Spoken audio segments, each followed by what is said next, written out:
Hello everyone, मैं आपका स्वागत करती हूँ सीयूईटी हिंदी हब में। बहुत टाइम बाद हम कनेक्ट कर रहे हैं और इसके पीछे की वजह थी मेरी तबीयत। कुछ टाइम से तबीयत ठीक नहीं थी, इसकी वजह से मैं कनेक्ट नहीं कर पा रही थी, या फिर ये मैं कहूँ कि जिस वजह से हम वीडियो अपलोड नहीं कर पा रहे थे। बट हम आज सेशन शुरू करेंगे और आगे कंटिन्यू करेंगे। और जैसे जैसे चीज़ें और ठीक होती जाएंगी, हमारी क्लासेस जो है रेगुलर होती जाएंगी, या फिर ये कहूँ कि रोज आपकी क्लासेस अब आएंगी। ठीक है, तो हम बात करने वाले हैं आज आदिकाल के बारे में। और आज ये जो सेशन होने वाला है, ये लास्ट सेशन होने वाला है जो आदिकाल से रिलेटेड होगा। यहाँ पे हम इसे समाप्त करेंगे, यानी कि आपका जो छोटा सा टॉपिक एक बच गया था लौकिक साहित्य, जिसमें हमारा आदि लौकिक गद्य और पद्य, साथ ही साथ विद्यापति और अमीर खुसरो ये रह गए थे। तो आज के सेशन में हम इनको डिस्कस करेंगे और हम कुछ क्वेश्चंस लगाएंगे, यानी कि जब जो इतना सब कुछ पढ़ा, बीच में इतना सारा गैप आ गया, तो कोशिश करेंगे कि सारी चीजें क्वेश्चंस के थ्रू रिकॉल हो जाए।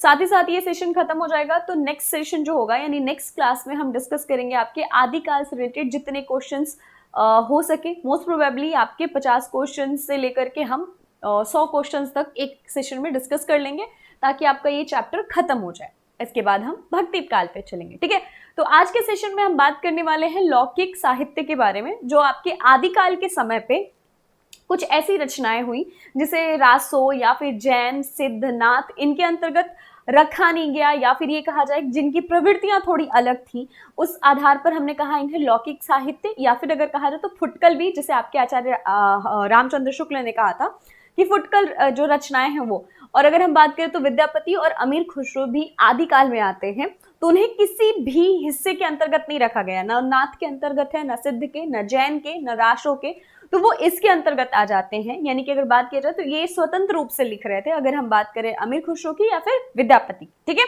तो हम शुरू करेंगे, आज थोड़ा सा पढ़ेंगे और उसके बाद हम क्वेश्चंस को लगाएंगे। लौकिक साहित्य, लौकिक पद्य साहित्य आदिकाल में रचित ऐसी रचनाएं जो पूर्वोत्तर प्रमुख प्रवृत्तियां रासो, रास, सिद्धनाथ के अतिरिक्त स्वच्छंदता में लौकिक विषयों के आधार पर बनाकर रची गई, उन्हें आदिकालीन स्वतंत्र साहित्य अथवा आदिकालीन लौकिक साहित्य में शामिल किया गया।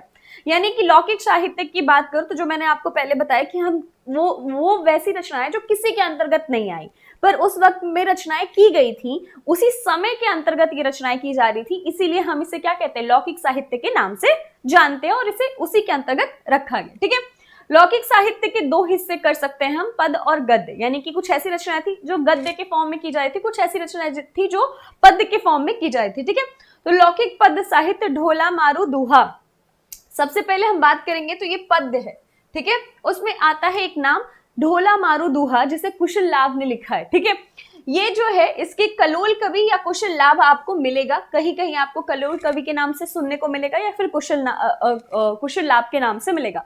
मुख्यतः कुशल लाभ मिलता है। ठीक है, ये किस भाषा शैली में है, तो ये डिंगल में है। डिंगल कौन सी भाषा है बच्चे, तो मैंने आपको बताया था कि अपभ्रंश के साथ साथ राजस्थानी, ठीक है,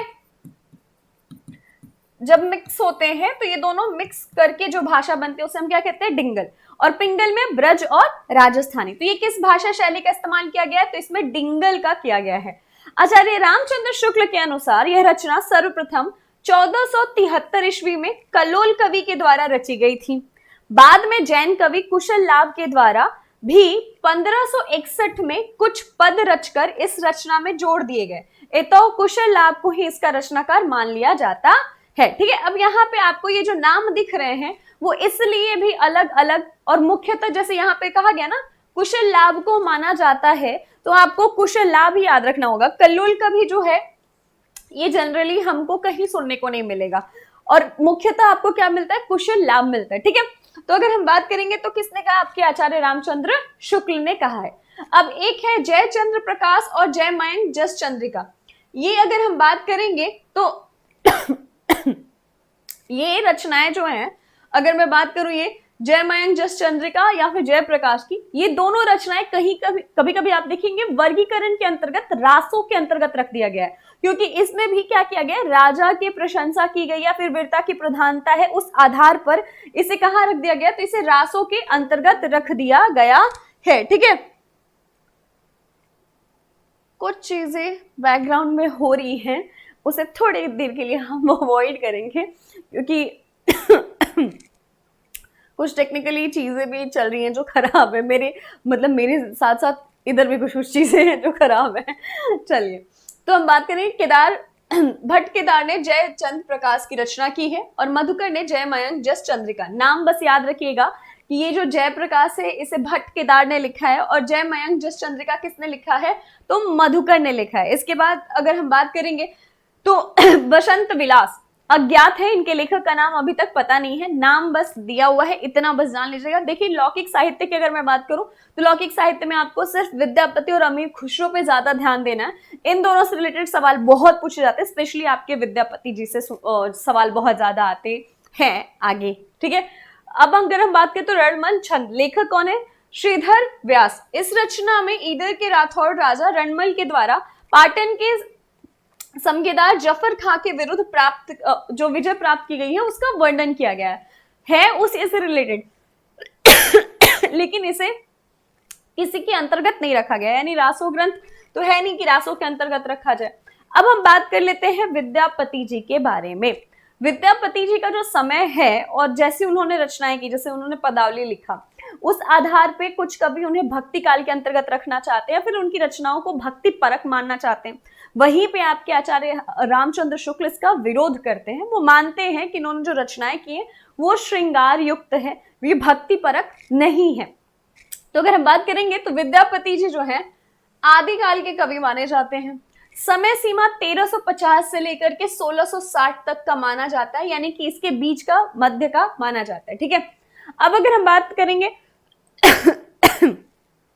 मतलब इसके मध्य का माना जाता है का मतलब यही कि इसके बीच का समय जो इनका जन्म और मृत्यु का रहा है वो पूरा ये पीरियड रहा है जिसमें इन्होंने सारी रचनाएं की हैं और बाकी जो इनको उपाधियां मिली या फिर जितनी ख्यातियां प्राप्त की उसके बारे में हम बात करें, ठीक है।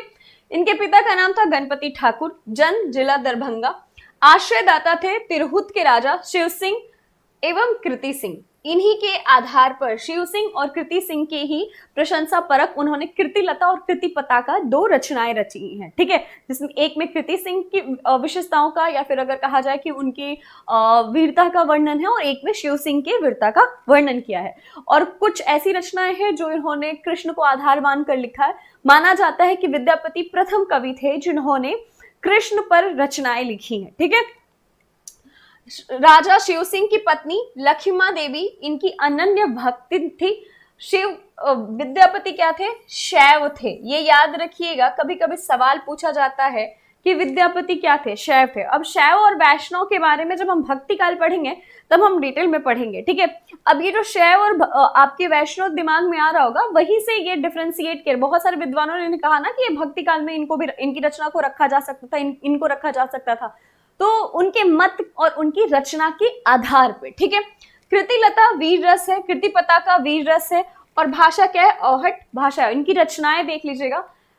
पदावली इन्होंने मैथिली भाषा में लिखा है। शैश सर्वसार प्राणभूत पुराण संग्रह। अब अगर इसमें बात करूं तो ये दोनों तो ऐसी रचनाएं हैं जो ऑलमोस्ट हर बच्चे को याद रहती हैं और याद रखनी चाहिए क्योंकि बहुत ईजी है। कृतिलता कृति पताका है, बाकी कुछ है नहीं, तो ऑब्वियस है कि ये याद रख लीजिएगा। पदावली ये मोस्ट इंपॉर्टेंट है, यहां से विवाद भी शुरू हो जाता है इनसे रिलेटेड और साथ ही साथ कृष्ण को आधार मानकर पहली रचना कर जो इन्होंने की है वो यही है और यही है जिन्होंने कृष्ण को आधार बनाया भी। उसके बाद फिर रचनाएं होने लगी, ठीक है।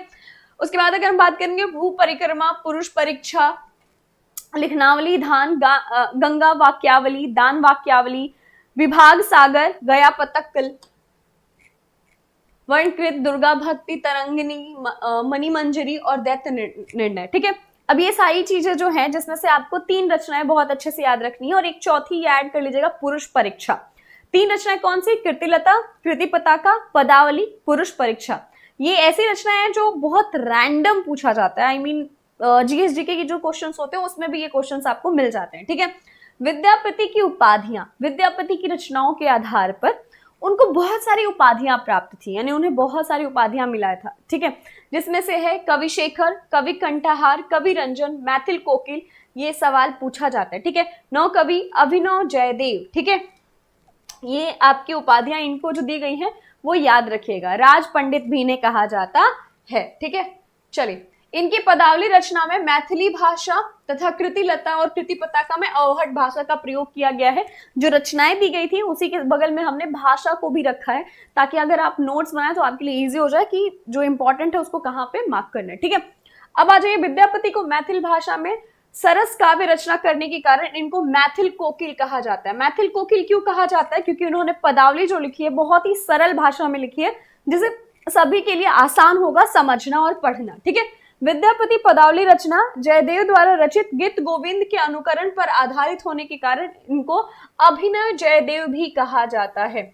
अब देखो, इनको जो नाम दिया गया है, इनको जो उपाधियां दी गई है, उन्हें भी बताया जा रहा है कि किस आधार पे ये नाम मैथिल कोकिल क्यों कहा गया, अभिनव जयदेव क्यों कहा गया, ये बताया जा रहा है। ठीक है, विद्यापति को कुछ इतिहासकारों ने इन्हें नव कवि भी कहा है।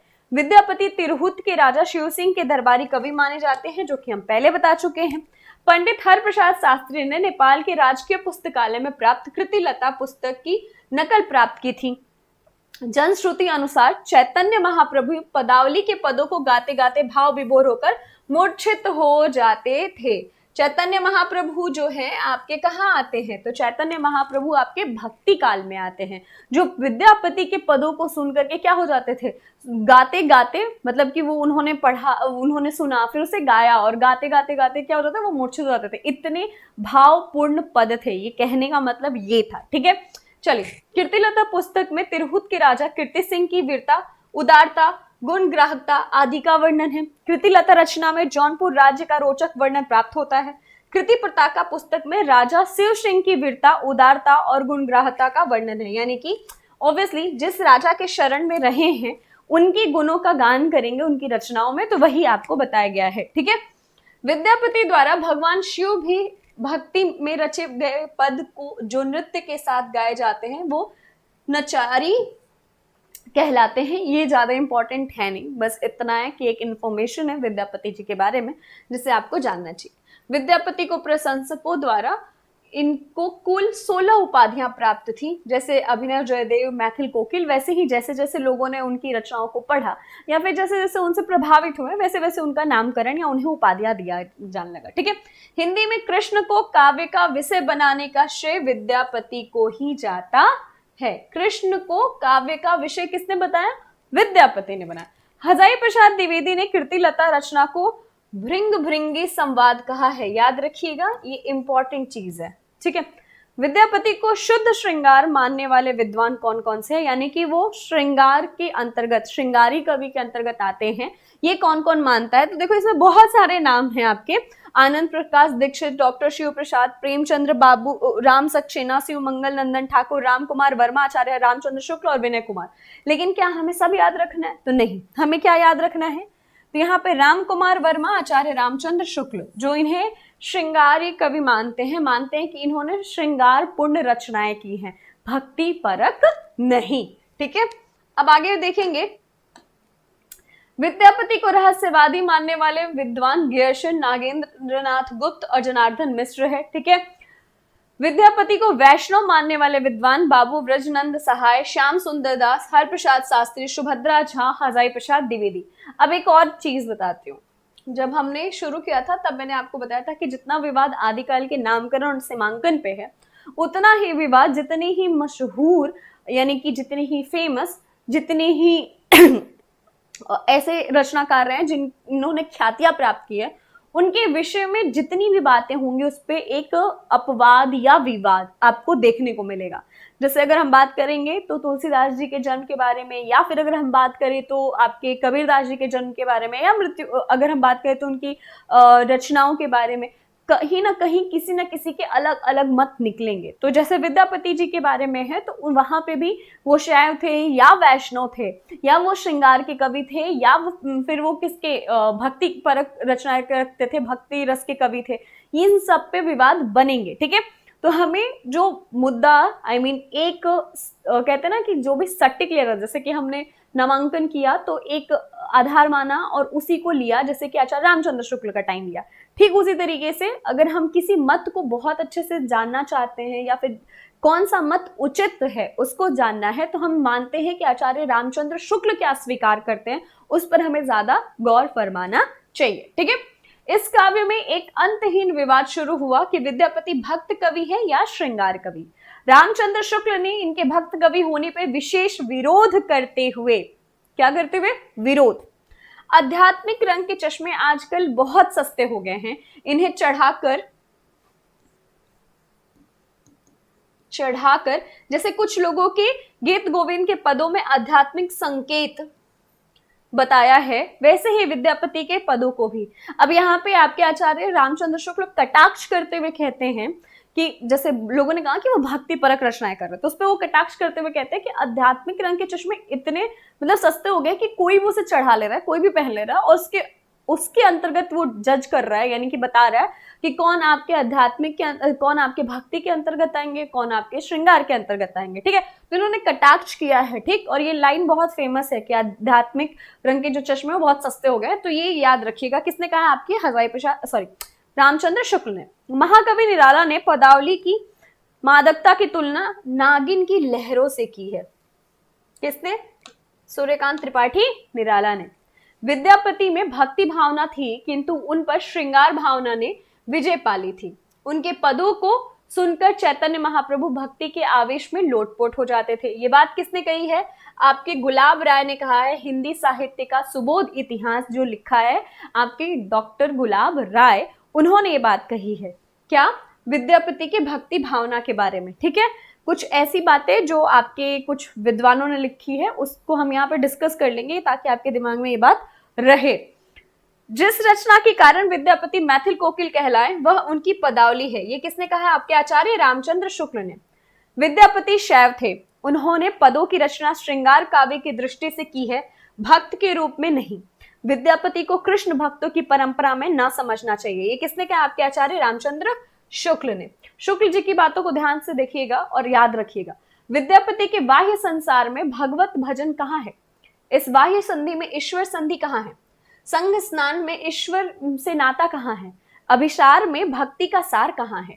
उनकी कविता विलास की सामग्री है, उपासना की साधना नहीं। ये किसने कहा है? आपके डॉक्टर रामकुमार वर्मा ने। अब क्या है ना, पदावली में जो कृष्ण जी के बारे में उन्होंने रचा है उसमें उन्होंने गोपियों और कृष्ण के मतलब अभिसार का, जो रात्रि में मिलने वाला ये क्रियाकलाप था उसे हम अभिसार कहते हैं। ठीक है, तो ये जो अभिसार का वर्णन है या स्नान का वर्णन है या फिर अगर कहा जाए तो उनकी क्रीड़ाओं का वर्णन है, उसे देख करके आपके रामकुमार वर्मा कहते हैं कि उसमें जो भक्ति भावना है वो नहीं दिखती, तो इसीलिए हम इन्हें भक्ति के अंतर्गत तो नहीं रखेंगे। ठीक है, मैथिली की मिठास, लोक धुनों का समावेश, तन्मयी भूत करने की अपनी क्षमता के कारण पदावली आज भी लोकप्रिय है, कल भी रहेगी।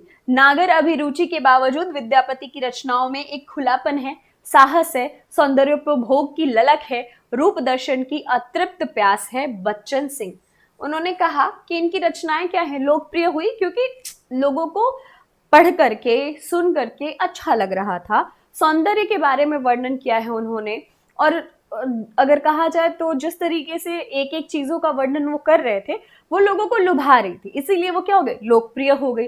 बहुत सारे लोगों को ऐसा भी लग रहा था कि वो उन्हें परमात्मा के करीब लेके जाते, जैसे आपके महाप्रभु चैतन्य को अच्छा लग रहा था, तो उसी तरीके से यहाँ पे वर्णन किया गया कि ये इसी वजह से लोकप्रिय हो गए। और कौन कहता है? ये आपके बच्चन सिंह कहते हैं। ठीक है, चलिए, अमीर खुसरो के बारे में बहुत पढ़ा होगा, हम लोग बचपन में यही याद रखते थे जब भी, या फिर जीएसजीके के क्वेश्चन में सबसे पहले यही आता है कि खड़ी बोली में खड़ी बोली में पहली रचना किसने किया, फिर प्रथम रचनाकार कौन है, तो अमीर खुसरो को माना जाता है। ठीक है, और इनकी पहेलियां ये तो सुलझा के हम लोगों ने अपने पूरे बचपन निकाल दिए हैं। ठीक, तो जन्म कब है? 1255। ठीक है, जो कि आपके 1312 जो है विक्रम संवत। जन्म स्थान क्या है?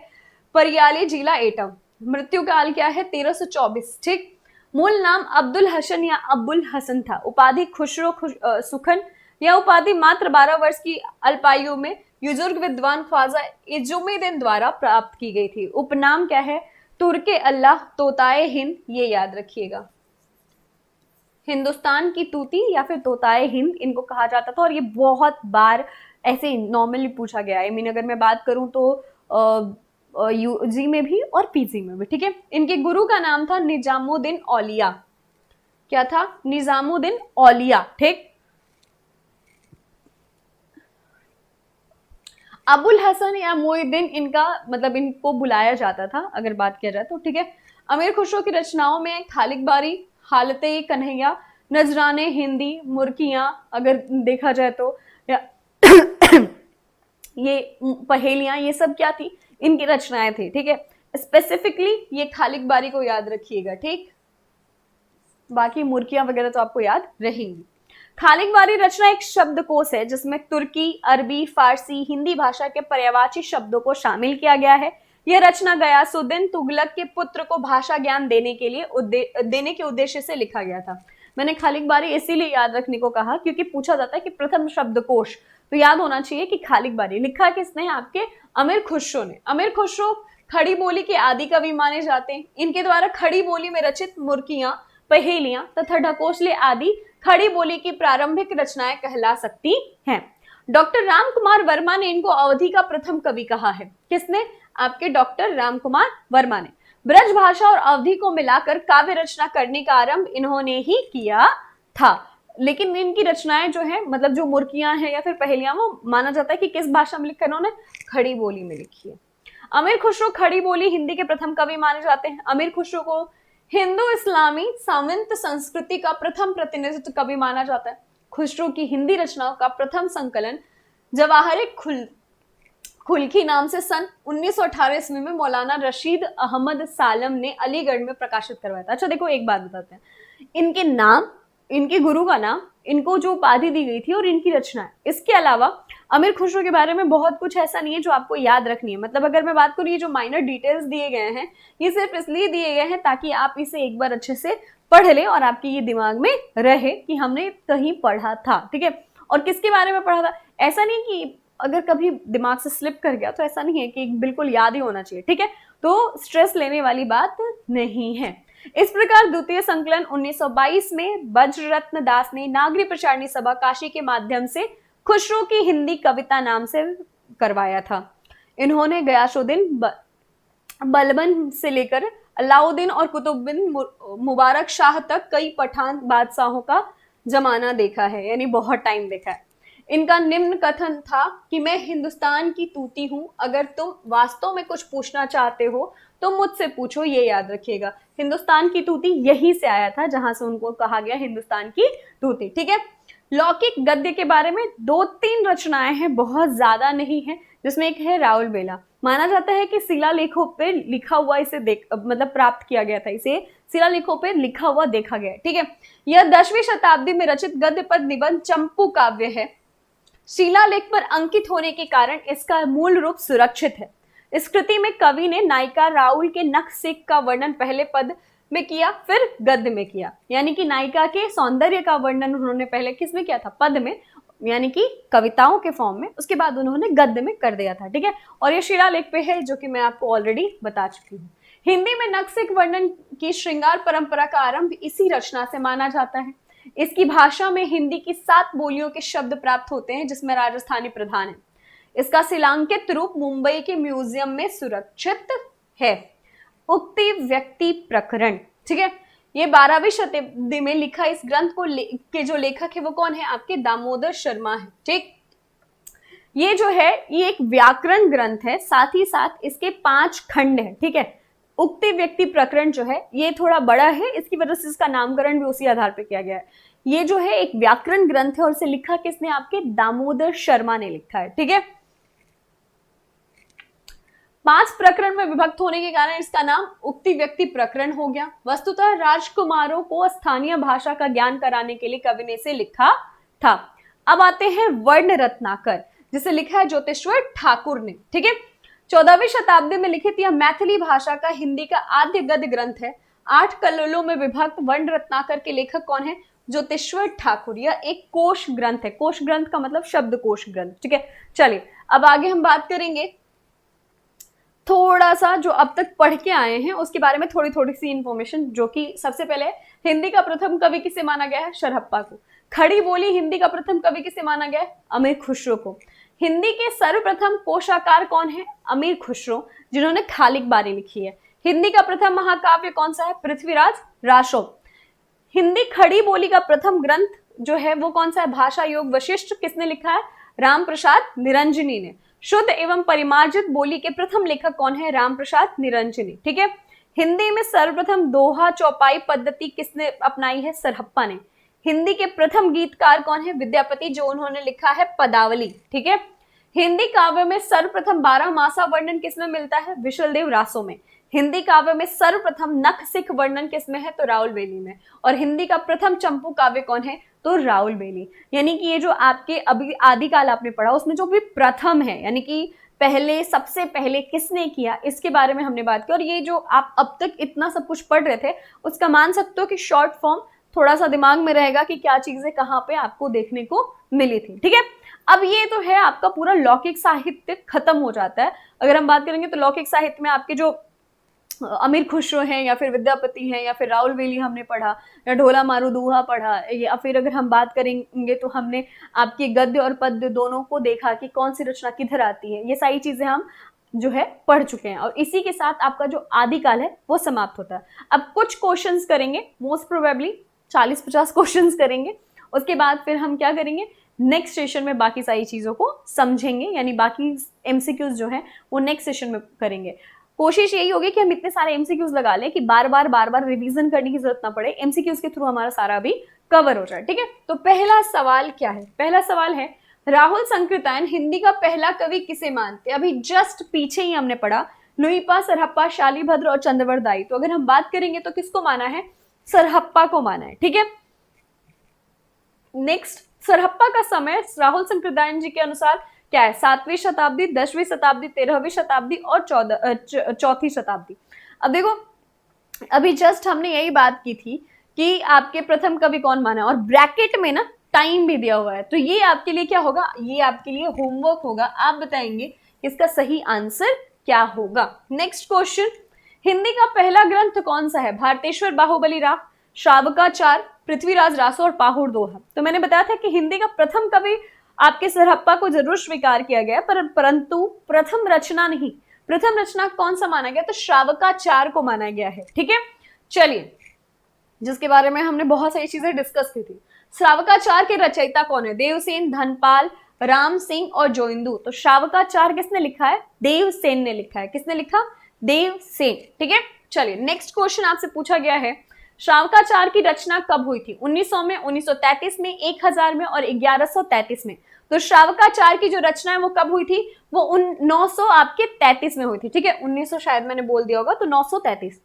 जगनिक द्वारा रचित वीर रस प्रधान ग्रंथ का नाम क्या है? अब आपके जो जगनिक हैं, इन्होंने कौन सी रचना की है? तो जगनिक ने लिखा है परमाल रासो। क्या है? परमाल रासो। इसका सही आंसर क्या हो जाएगा? आपका ऑप्शन सी हो जाएगा। ठीक है। नेक्स्ट क्वेश्चन, आल्हाखंड किस रचना का लोकप्रिय नाम है? तो अगर हम बात करेंगे तो परमाल रासो, पृथ्वीराज रासो, खुमान रासो और हम्मिर रासो। तो आपके परमाल रासो जिसे लिखा है जगनिक ने, और वो उसका दूसरा नाम है आल्हाखंड। ये गाया जाता था लोगों के बीच में, ये गेय पद था, यानी कि लोग गाते थे, तो इसकी वजह से इसका नाम पड़ गया आल्हाखंड, या फिर इसे आल्हाखंड के नाम से ही जाना जाता था। बाद में इसका नाम परमाल रासो हो गया। पृथ्वीराज रासो के विषय में कौन सी धारणा अधिक उपयुक्त है, यानी कौन सी बात जो है आपके लिए सही समझ में आती है? प्रामाणिक है, ये अप्रामाणिक है, अर्ध प्रामाणिक है और जाली ग्रंथ है। तो जाली तो नहीं है, इतना हम वक्त दे चुके हैं, तो जाली तो नहीं मानेंगे। प्रामाणिक भी नहीं मानते क्योंकि तथ्य जो है वो इधर उधर है।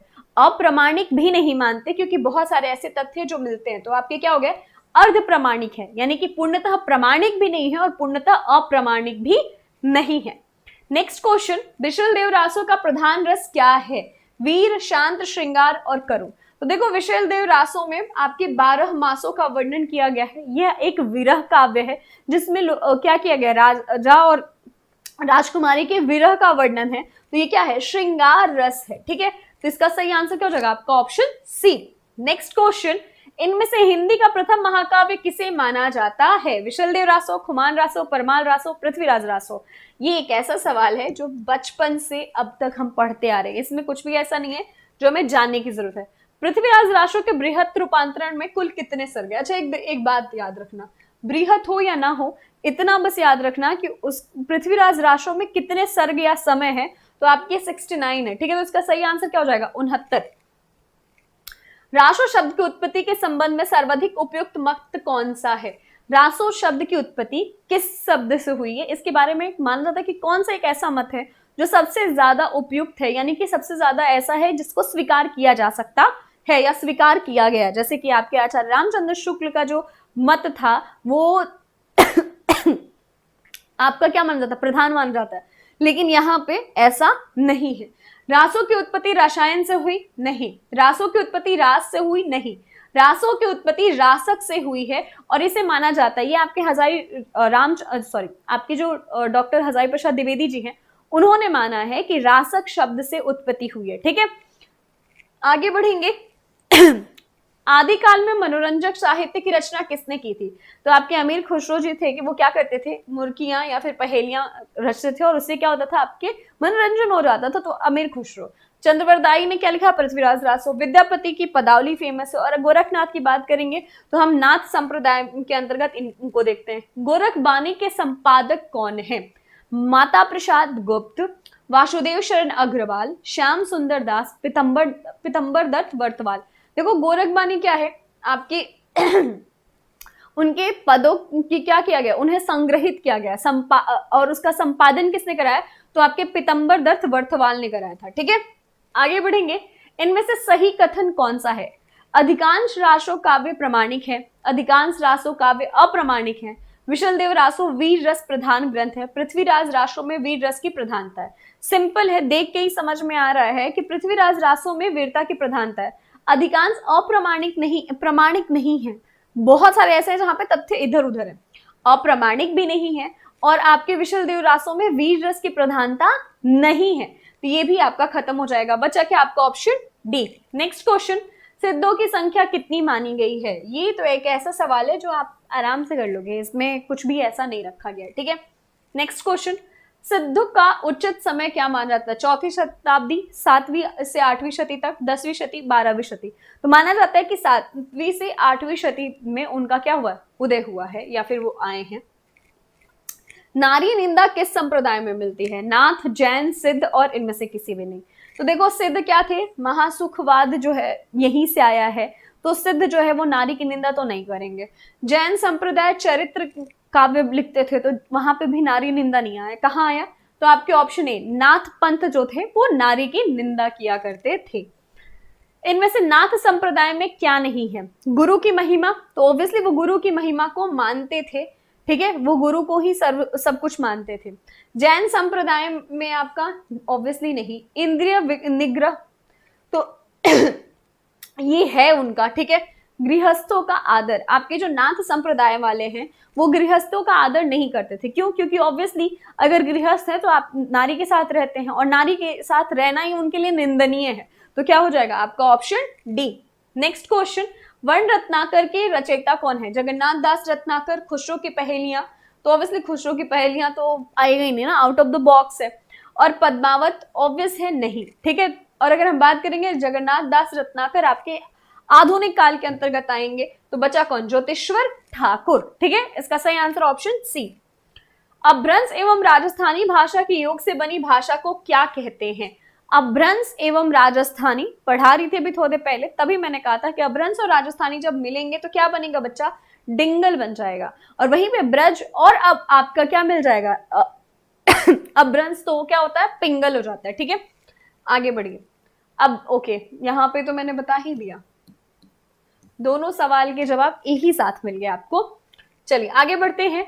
इनमें से कौन आदिकाल का ग्रंथ नहीं है? प्राकृत पैंगलम, खुसरो की पहेलियां, विद्यापति की पदावली और पद्मावत। तो ये तीनों के तीनों तो बच्चे आपके आदिकाल के अंतर्गत आते हैं ना। पद्मावत है जो आपके भक्ति काल में आता है, तो इसका सही आंसर क्या हो जाएगा आपका? Option D. Next question, Vidyapati पदावली की रचना किस भाषा में हुई? अभ्रंश, बंगला, मैथिली और मागधी। अब यही बात हो गई कि पूरी रामायण खत्म हो जाए और हम पूछे सीता कौन थी, तो हमने पदावली और विद्यापति को जब पढ़ा तो हम बार बार एक ही चीज बोल रहे थे, मैथिल कोकिल, मैथिल कोकिल, मैथिल कोकिल। तो वो क्यों पढ़ा अब ये आप बताएंगे, मैं नहीं। ठीक है, चलिए आगे बढ़ते हैं। नेक्स्ट क्वेश्चन हमारा क्या कहता है? आदिकाल में खड़ी बोली का प्रयोग किस कवि ने किया? खुसरो, विद्यापति, स्वयंभू और चंद्रवरदाई। तो किसने किया बच्चे? आपके अमीर खुसरो ने किया। ऑप्शन आपका ए। नेक्स्ट क्वेश्चन, इनमें से जैन धर्म का संबंध किस कवि से नहीं है? स्वयंभू से, धनपाल से, जोइंदू से और विद्यापति से। तो अगर हम बात करेंगे तो जैन संप्रदाय का संबंध ऑब्वियसली विद्यापति से नहीं है। विद्यापति आपके किस में आते हैं? लौकिक साहित्य के अंतर्गत आते हैं, तो जैन साहित्य में तो आए नहीं ना। खालिक बारी के रचयिता कौन है? अब्दुल रहमान, रहीम, खुसरो और रश खान। एक ही रचना याद करने के लिए बोला था अमीर खुसरो का, वो है आपकी खालिक बारी। तो इसका सही आंसर क्या हो जाएगा आपका? Option C. नेक्स्ट क्वेश्चन, भविष्यत कहा के रचनाकार कौन है? धनपाल, स्वयंभू, खुसरो और जोइंदू। तो अगर बात करें तो खुसरो तो होंगे नहीं बच्चे, स्वयंभू ने भविष्यत काल लिखा नहीं है, तो बचा कौन? आपके धनपाल। ऑप्शन आपका ए, ठीक है।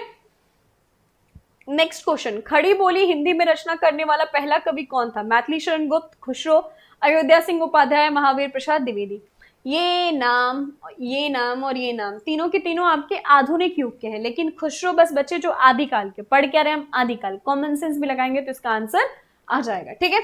चलिए नेक्स्ट क्वेश्चन, इनमें से कौन सा ग्रंथ शिलाओं पर लिखा हुआ है? प्रबंध चिंतामणि, चर्यापाद, उक्ति व्यक्ति प्रकरण और राउल बेली। तो ऑब्वियसली हमने बात की थी कौन सी रचना है बच्चे? तो राउल बेली। ऑप्शन आपका क्या हो जाएगा? डी हो जाएगा, ठीक। जो कहाँ सुरक्षित है? मुंबई में। मैथिली हिंदी में रचित गद्य रचना का नाम बताइए। वन रत्नाकर, राउल बेली, प्राकृत पेंगलम और पदावली। पीछे वाले सवाल का जो जवाब है वो यहाँ पे मिल गया, अब दोनों मिला लेना तो ऑब्वियसली आपको पता चल जाएगा। नेक्स्ट, हिंदी साहित्य का आलोचनात्मक इतिहास ग्रंथ के लेखक कौन है? हिंदी साहित्य का आलोचनात्मक इतिहास। अब देखो, हिंदी साहित्य का इतिहास राम आपके कौन हिंदी साहित्य का इतिहास किसने लिखा है? तो हिंदी साहित्य का इतिहास आपके आचार्य रामचंद्र शुक्ल ने लिखा है, ठीक है। इसके अलावा अगर हम बात करेंगे तो आलोचनात्मक इतिहास और वैज्ञानिक इतिहास। अब यहाँ पे शिव कुमार मिश्र और गोविंद त्रिगुणायत तो हट गए, बचा कौन? गणपति चंद्र गुप्त और राम कुमार वर्मा। तो अगर मैं बात करूं तो वैज्ञानिक इतिहास किसने लिखा है? गणपति चंद्रगुप्त ने। तो बचा कौन सा? आपका ऑप्शन डी, ठीक है। चलो नेक्स्ट क्वेश्चन, पृथ्वीराज रासो को आप किस वर्ग में रखेंगे? राजनीतिक महाकाव्य, सांस्कृतिक महाकाव्य, श्रृंगार और वीरगाथा। राजनीतिक रखेंगे नहीं क्योंकि हम ऐतिहासिकता पर सवाल उठा चुके हैं, ठीक है। सांस्कृतिक रखेंगे नहीं क्योंकि ऑब्वियसली हमारे संस्कृति से रिलेटेड ऐसा कुछ भी उसमें वर्णन नहीं है। श्रृंगारिक नहीं रखेंगे क्योंकि श्रृंगार नहीं है, प्रधानता किसका है? वीरता का। तो ऑप्शन क्या बचा आपका? डी, ठीक है। नेक्स्ट क्वेश्चन आपसे पूछा गया, पृथ्वीराज रासो में सर्वाधिक विवादित पक्ष क्या है? भाषिक संरचना, ऐतिहासिकता, चरित्रांकन और प्रबंधात्मकता। तो अगर हम बात करेंगे सबसे ज्यादा सवाल किस पे उठा है? ऐतिहासिकता पर, यानी कि समय सीमा को लेकर के, जो कैरेक्टर्स के नाम दिए गए यानी पात्र के जो नाम दिए गए उस पर लेकर के। तो इसकी वजह से क्या हो जाएगा आपका? ऑप्शन बी हो जाएगा, ठीक है। चलिए नेक्स्ट क्वेश्चन, पाहुड़ दोहा के रचयिता कौन है? पुष्पदंत, राम सिंह, सरहप्पा और धनपाल। तो पाहुड़ दोहा किसने लिखा? आपके राम सिंह ने लिखा, ऑप्शन बी। नेक्स्ट क्वेश्चन, इनमें से किस रासो काव्य में श्रृंगार रस की प्रधानता है? पृथ्वीराज, परमाल, विशल देव और हमीर रासो। अभी के ही सेशन में पीछे जाकर के अगर आप देखोगे तो मैंने इसका आंसर बताया है, ठीक है। नेक्स्ट क्वेश्चन, इन इतिहास लेखकों में सबसे प्राचीन कृति किसकी है? आपके आचार्य रामचंद्र शुक्ल, गणपति चंद्र गुप्त, तो यहाँ पे गुप्त होगा, ठीक है जी। चलिए, शिव सिंह सेंगर, मिश्र बंधु। तो अगर हम बात करेंगे तो आपके गारसा दत्तासी आते हैं, ठीक है। मिश्र बंधु जो है वो उसके बाद आपके आचार्य रामचंद्र शुक्ला जाते हैं। तो ऑब्वियसली ये जो सीक्वेंस दिया गया है ये सबसे फोर्थ पोजीशन पे आएंगे, ठीक है। ये आपके थर्ड पोजीशन पे आते हैं, ये सेकेंड पोजीशन पे आएंगे और ये फर्स्ट पोजीशन पे आएंगे। तो इसका सही आंसर क्या हो जाएगा आपका? ऑप्शन सी, ठीक। चलिए, रीतिकाल का दूसरा नाम क्या है? मध्यकाल, श्रृंगार काल, उत्तम काल। तो रीतिकाल को हम दूसरे नाम से जानते हैं, तो वो दूसरा नाम क्या है आपका? मध्यकाल कहते हैं, श्रृंगार काल कहते हैं या उत्तर काल कहते हैं। तो आप श्रृंगार काल के नाम से सुन चुके होंगे, ठीक है। नेक्स्ट क्वेश्चन, राहुल संकृतायन द्वारा संपादित दोहा कोश में किस कवि की रचनाएं संपादित की गई हैं? सरहप्पा, लोईपा, गोरखनाथ, जालंधर। तो ऑब्वियसली राहुल संकृतायन है जिन्होंने प्रथम कवि सरहप्पा को स्वीकार किया है। तो दोहा कोश में किसके पद होंगे? तो ऑब्वियसली सरहप्पा के होंगे, ठीक है। चलिए नेक्स्ट क्वेश्चन, आदिकाल में रचित काव्य सर्वाधिक किस साहित्य में रचे गए? आदिकाल में चरित काव्य सर्वाधिक किस साहित्य में रचे गए हैं? यानी कि चरित काव्य जो है कौन सा एक ऐसा आपका सेक्शन है जहां पे रचा गया है? तो हम बात करते हैं नाथ, सिद्ध, जैन की। तो नाथ किस पे है? तो सिद्धों का विरोध करते हुए, खंडन करते हुए। सिद्ध किस पे है? तो आपके बाह्य अडंबरा, अंधविश्वास और क्रिया जो इतने भी तंत्र मंत्र थे इस पे आधारित है। तो बचा कौन सा आपका? तो बचे आपके जैन। जैन में जितने भी चरित्र काव्य थे वो रचे गए हैं, ठीक है। चलिए, चरित्र काव्य किस छंद में अधिक लिखे गए? दोहा, चौपाई, कवित्त, पद और पद्दरी। तो अगर हम बात करेंगे तो चरित्र काव्य किस छंद में अधिक लिखे गए हैं? तो दोहा और चौपाई के छंद में लिखे गए, ठीक है। चलिए आगे बढ़ेंगे, नेक्स्ट क्वेश्चन। जैन साहित्य में राम कथा किस नाम से स्वयंभू द्वारा लिखा गया है?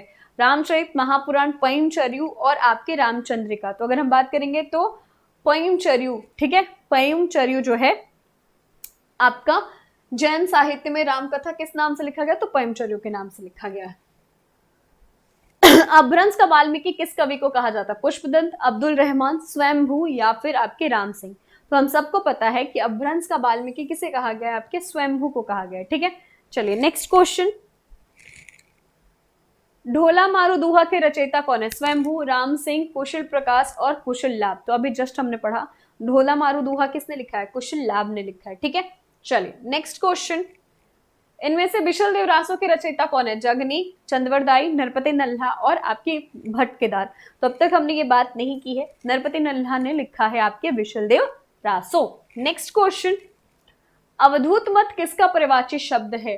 अवधूत मत जो है ये नाम आपके हजारी प्रसाद द्विवेदी ने दिया था, और किसको दिया है? सिद्ध संप्रदाय, नाथ, बौद्ध या फिर सूफी। तो अगर हम बात करेंगे, जब हम नाथ की बात कर रहे थे तो आपके हजारी प्रसाद द्विवेदी ने नाथ संप्रदाय को अवधूत मत भी कहा था, ठीक है। Next question. प्राकृत पैगलम किस विषय पर केंद्रित रचना है? काव्य शास्त्र, छंद शास्त्र, न्याय शास्त्र, दर्शन शास्त्र। तो आदिकाल में न्याय और दर्शन की तो बात होगी नहीं, तो बचा क्या? छंद शास्त्र पे थी, ठीक है, काव्य शास्त्र पे नहीं है, ठीक। And last question.